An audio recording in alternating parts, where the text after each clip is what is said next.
আসসালামু আলাইকুম। আমি মোহাম্মদ কামরুজ্জামান। আমি আমার দৈনন্দিন জীবনের অভিজ্ঞতাগুলো থেকে ভিডিও বানাই। আজকের টপিক হচ্ছে আপনি আপনার সন্তানের ভুলগুলোকে কখনো এড়িয়ে যাবেন না। যে- সেটা যত ক্ষুদ্র ভুলই হোক না কেন, আপনি এটা কখনোই এড়িয়ে যাবেন না। তার কারণ হচ্ছে, দেখেন, সে এখন একজন ছোট মানুষ, তার ভুলগুলো তো ছোটই হবে। আর আপনি যখন তার একটা ভুল দেখার পরও এড়িয়ে চলে যাবেন, এটা তার ভিতরে একটা ভুলের বীজ তৈরি করবে, যেটা পরবর্তীতে আরও বড় গাছ হবে, ভুলগুলো আরও প্রকট রূপে আসবে।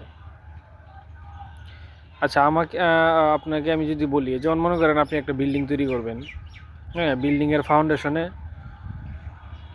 ধরেন 50টা সিমেন্টের মধ্যে আপনাকে বলা হইলো, আচ্ছা ভাই, 10টা সিমেন্ট একটু কম দামি দেন, বা একটু দুর্বল হয়ে গেল। আপনি কি এটা মানবেন? মানবেন না। আপনি নিশ্চয়ই জানেন যে এই 10টা সিমেন্ট আপনার বিল্ডিংটার পুরো ফাউন্ডেশনটাকে নষ্ট করবে। এই ছোটো ছোটো ভুলগুলো হচ্ছে কি ওই ভুল নষ্ট সিমেন্টের মতো, যেটা আপনার সন্তানের বেসিক ফাউন্ডেশনটাকে নষ্ট করে ফেলবে।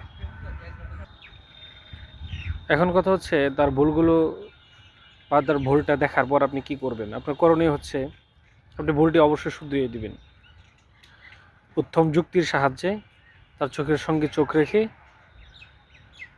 তাকে তার আত্মসম্মানটা, তার যে নিজের ভিতরে একটা সম্মান তৈরি হইতেছে, ওইটাকে সম্মান রেখেই, সম্মানের জায়গায় রেখেই তাকে আপনি ভুলগুলো শুধরিয়ে দিবেন। সবচেয়ে উত্তম হয় আপনি এইভাবে কল্পনা করবেন যে আপনি হচ্ছে গিয়ে ওই শিশুটা, আর এই শিশুটা হচ্ছে গিয়ে আপনার বাবা। তাহলে আপনি চিন্তা করেন যে আপনার বাবা বা আপনার মা কিভাবে ভুলটা শুধরিয়ে দিলে আপনি সন্তুষ্ট হইতেন, খুশি হইতেন। আপনি আপনার সন্তানকে ঠিক ওইভাবেই ভুলটাকে শুধরাই দিবেন, যাতে তার আত্মসম্মানে আঘাত না লাগে। সে যত ছোটই হোক, তাকে ম্যাচিউরড পারসন কনসিডার করে, বিবেচনা করে তার ভুলগুলো শুধরাই দিবেন। এতে আপনি অনেকগুলো ফল পাবেন, কারণ একসময় আপনিও তার কাছে ওই ছোটো বাচ্চার মতোই হয়ে যাবেন। তখন সে ওই ঘটনাগুলো মনে রাখবে এবং আপনার ছোটো ছোটো ভুলগুলোকে সে ওইভাবে আপনার আত্মসম্মানটাকে মর্যাদা রেখে সে সমাধান করার চেষ্টা করবে। আসসালামু আলাইকুম।